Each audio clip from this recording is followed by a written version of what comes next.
Stepdad left me for a vacation, so I called CPS. A home should be a sanctuary, a place where warmth and love shield you from the world. For a time, I believed ours was. My mother, radiant and full of life, had found happiness with David, the man who would become my stepfather. He arrived in our lives like a promise fulfilled, attentive, charming, and quick to shower us with affection. He celebrated my birthdays with as much excitement as my mother, and his easy laughter made our house feel whole. But I've since learned that illusions often shine brightest before they shatter. The cracks started subtly. David's easygoing nature hardened, his patience thinning into irritation. "Can't you load a dishwasher properly?" He'd scowl over the smallest of things. At first, I thought he was just adjusting to life with a teenager, and I tried to meet his expectations. But it became clear, his standards were not about cleanliness or order. They were about dominance. Disapproval lingered like smoke in the air, suffocating and constant. The tension became a third presence in the house, unseen but oppressive. I learned to predict his moods by the sound of his footsteps, the slow, deliberate thuds that made my heart race. My mother, still wrapped in the glow of her new marriage, defended him with soft, pleading words. "He's under pressure, just give him time." But time only sharpened his edges, and her reassurances, meant to comfort, felt like a cage locking me in. Nights brought no peace. The house would fall silent, but the air throbbed with unease. From my room, I heard him packing, scrolling endlessly through travel websites. The soft clicks of his keyboard felt like a countdown to his escape, a life he dreamed of where I was conspicuously absent. Once I dared to ask him directly, "Why do you always want to leave?" He didn't even flinch. "Maybe I just need a break from this," he said, his voice dripping with disdain. There was no need to clarify what this meant. I was part of the scenery he longed to abandon. The walls that once sheltered me became a labyrinth. I drifted through my days, unseen, unheard, shrinking into myself. Friends slipped away, my grades tumbled, but no one noticed. My world was cracking, but I buried the pieces, terrified that the truth would destroy my mother's fragile joy. I tried once to reach her, to tell her about the shadows creeping through our home. But her hopeful eyes, so full of love for him, made the words dissolve on my tongue. I stayed silent, believing it was safer. But silence is a lie,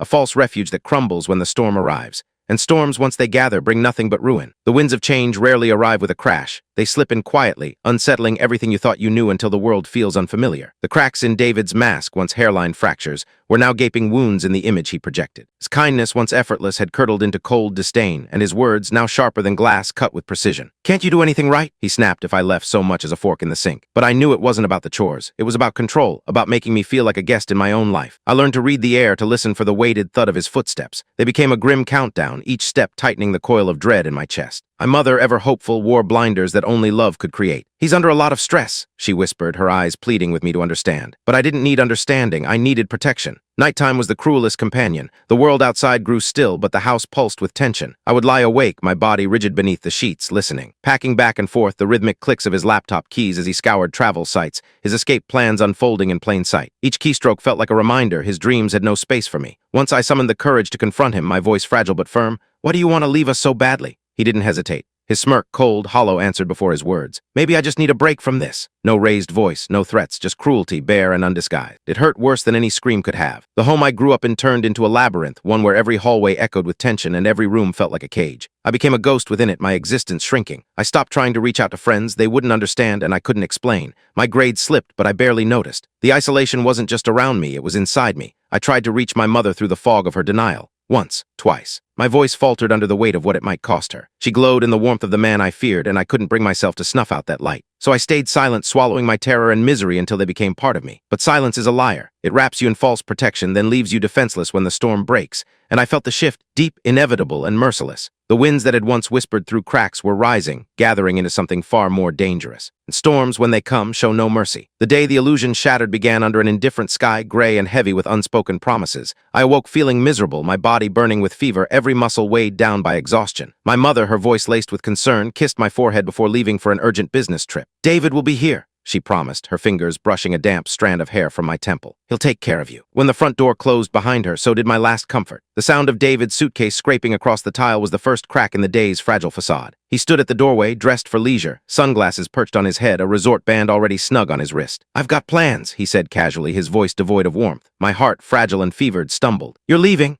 My voice barely rose above a whisper. His response was a dagger sheathed in indifference. "You'll be fine. Soup in the fridge." The suitcase wheels hummed across the floor, and the front door closed with a final, hollow thud. The house, once familiar, became a vacuum, silent, cold, and merciless. The hours bled together, a fevered dream of pain and isolation. The walls seemed to bend and breathe, shadows dancing like unseen spectators to my suffering. My body, trapped between chills and heat, ached for relief, for comfort, for anyone. My phone, blinking its last ounce of battery, revealed a cruel sight. David's latest post, a poolside snapshot captioned, "Vacation vibes." The room spun, but my fury anchored me. Betrayal, raw and searing, clawed up my throat. This wasn't forgetfulness, it wasn't stressful. It was abandonment, calculated, deliberate. He had chosen the sun over my sickness, indulgence over duty. The night deepened, and so did my resolve. My hand, trembling with fever and anger, found my phone. Called my mother first, but the line rang into an abyss of voicemail. My breath shallow, my voice cracked but steady. I did what I never thought I'd do. I dialed Child Protective Services. My words poured out, fevered but clear. I'm alone. He left me. I don't feel safe. I didn't know what would come next, but I knew one thing. Silence had betrayed me long enough. And tonight my voice would demand to be heard. The house, once familiar, became a cage of shadows and silence. Eva clung to me like a second skin, burning through my body as the minutes stretched and warped. The world beyond my window, bathed in the cold glow of the moon, felt impossibly far away. Every creak of the floor, every whisper of wind outside became a phantom presence,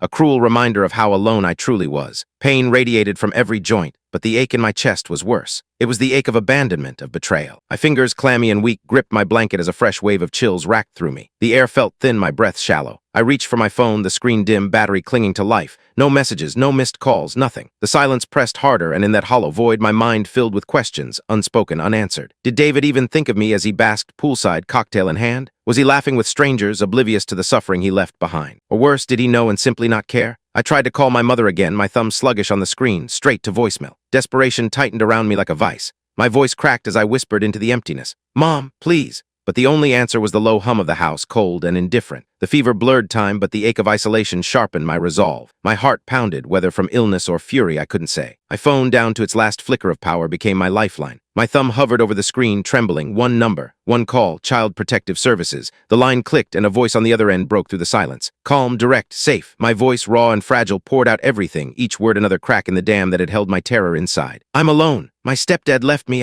I don't feel safe. Voice assured me help was on the way, but as the call ended, the night felt no less heavy. I lay there, my body worn, my spirit bruised, but something was different. I had spoken. The silence that had caged me for so long was finally shattered, and the echoes of my voice would bring the storm, and the first face I saw was David's. It was a woman, warm eyes, a badge glinting from her jacket, her voice gentle but firm. I'm with Child Protective Services, she said. You're safe now. Words barely registered before a dam within me broke. I didn't sob, I shattered, the weight of hours, days, years pouring out in gasps and trembling shoulders. She didn't rush me, didn't press. She waited, her presence a shield against the darkness that had ruled my world. Then came the questions, soft but urgent. Where was David? How long had I been alone? Did I feel unsafe before tonight? My voice, hoarse and cracked, gave them pieces of the truth, but my heart thudded with dread. What would happen when David came back? As if summoned by my fear, the front door clattered open. His voice, sharp and unprepared for what he was walking into, sliced through the air. What the hell is this? His eyes landed on me, and something cold, something dangerous, flickered in them. But the woman stood between us, her voice ironclad. Sir, step outside, now. For the first time in my life, David's anger didn't control the room. His protests fell flat against the authority of the law. I watched as the power he had wielded so ruthlessly slipped through his fingers. The night felt endless, but when the front door closed behind him, the air felt different, lighter. I was still weak, still scared, but the storm, the one I had feared for so long, had broken, and I was still standing. The house, once suffocating with fear, now throbbed with a different tension, the kind that comes when everything is laid bare. David was gone, escorted from the house with his shouts of indignation fatting into the night. But in the hollow space he left behind, something far louder remained. The raw hum of truth finally brought to light. The CPS worker, whose name I now knew was Karen, stayed close, her voice a steady anchor against the tide of emotions threatening to sweep me under. You're safe, she reminded me softly, but my heart still pounded as if it couldn't believe it. I felt fragile, like a vase cracked but not shattered. Questions followed, gentle but thorough. Has he done this before? Have you ever felt in danger?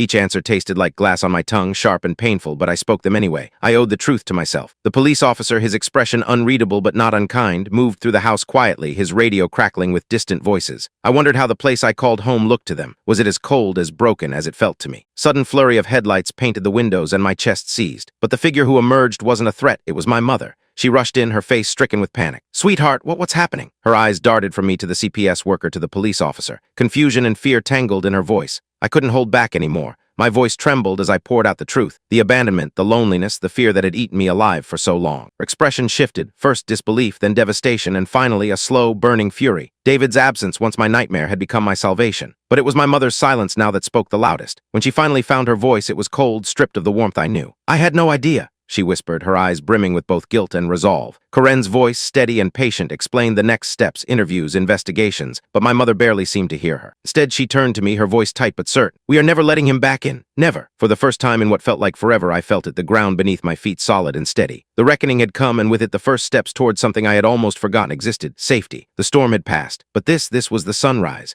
The sunrise after the storm brought no calm, only the aftermath, raw and unfiltered. House stripped of David's oppressive presence felt both eerily hollow and newly alive. But peace was not immediate. It was fragile, weighed down by the echoes of what had been. My mother, her face pale and drawn with exhaustion, sat beside me on the couch. The silence between us felt heavy, a space filled with all the things we hadn't said. When she spoke, her voice cracked under the strain. "I should have seen it. I'm so—" I stopped her with a whisper. "I just needed you to believe me." Her eyes, glassy with regret, met mine. "I do, and I'll never stop believing you again." It wasn't forgiveness, it was something rower, the beginning of healing. The days that followed blurred into a whirlwind of interviews and assessments. CPS came often, their questions gentle but relentless, peeling back every layer of my life with David. I answered them all, even when it hurt, especially when it hurt. But the hardest part was watching my mother confront the reality she had missed. I heard her late at night on the phone with the social worker, her voice low and cracked with guilt. How did I not see it? How did I let him? But the answers didn't matter. Only her resolve did. Then came the day I faced David one last time from across a courtroom. He looked smaller, his arrogance stripped away, but his eyes burned with venom. He tried to twist the truth, painting me as a liar, but my voice, shaky but clear, cut through his defenses. When the judge spoke, the verdict felt like the final slam of a door that would never open again. The papers my mother signed shortly after made it official. David would never be a part of our lives again. No more shadows, no more storms, but freedom from him didn't mean the end of my story. It meant the beginning of something new, something built not on silence or fear, but on truth, on love. The storm had broken, but from the wreckage we were rebuilding. The storm had passed, but its echoes remained, ghosts of fear and sorrow clinging to the walls of our newly quiet home. The house felt unfamiliar, stripped of David's presence, yet filled with the memories he had scorched into its corners. But where silence once suffocated, it now offered something different.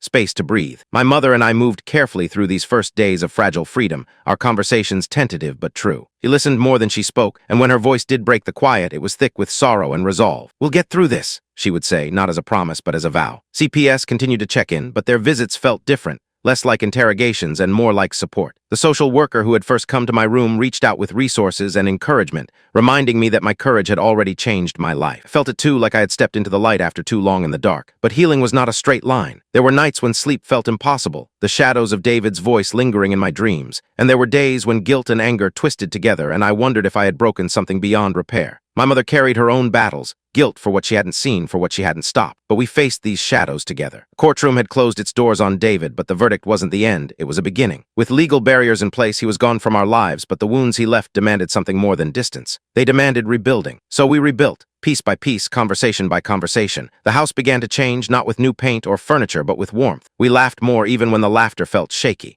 We cried without hiding it. Every shared silence felt less like a wall and more like an understanding. The email from the CPS worker came unexpectedly, months later. "Your courage didn't just protect you, it could help others. You showed us how powerful a voice can be." I read it aloud to my mother, and for the first time I saw pride, pure, unburdened, shine in her eyes. The wreckage David left behind didn't vanish. It became part of our foundation, stronger, unbreakable. The storm had passed. What we built in its wake would stand forever. The echoes of the storm had faded, but the journey beyond chaos had only just begun. Our house, stripped of David's presence, felt unfamiliar and yet alive. The air was lighter, but the scars he left remained, imprinted in the creaks of the floor and the shadows of once dense corners. But those scars weren't wounds, they were reminders. Testaments of battles fought and survived. Time became our companion, both a healer and a revealer. CPS visits gave way to new routines, and silence, once oppressive, became a canvas we filled with laughter, honesty, and hope. My mother and I, no longer separated by fear, began to share the truths we had buried too deeply for too long. There were tears, there were apologies, but above all, there was understanding. Healing was no straight line. Some nights, shadows of the past returned, the echo of David's voice in my dreams or the sharp, cold jolt of panic from a sudden knock at the door. But I no longer faced them alone. My mother's hand, warm and steady, would always find mine, a silent promise. We have survived, and we will survive together. The courtroom had closed its doors on David, but my mother opened new ones filled with purpose. She became a voice for survivors, volunteering, supporting, and standing with those still fighting their storms. Through her, I learned the true shape of strength, not in the absence of fear, but in the courage to confront it. As for me, I found power in my own voice. It began in the pages of my journal and grew into essays, letters, and stories meant to reach others who felt unseen. When the CPS worker who had once heard my cries reached out, asking if I would share my story to help others, I said yes. Not for revenge, not even for closure, but to reach those still trapped in storms they couldn't escape. The seasons turned, and with them, so did we. We didn't build our lives from the ashes of our pain, we built beside them. The pain didn't vanish, it became part of our foundation, and that foundation was strong. Then came a letter, unassuming, folded and worn from travel. The words inside, simple but profound. "Your courage gave me hope. You showed me I wasn't alone." I felt the sun on my face as I closed my eyes, and in that moment I understood. The story wasn't just about survival, it was about becoming. And with that, our story found its final page, not as an ending, but as the beginning of everything yet to come. The end.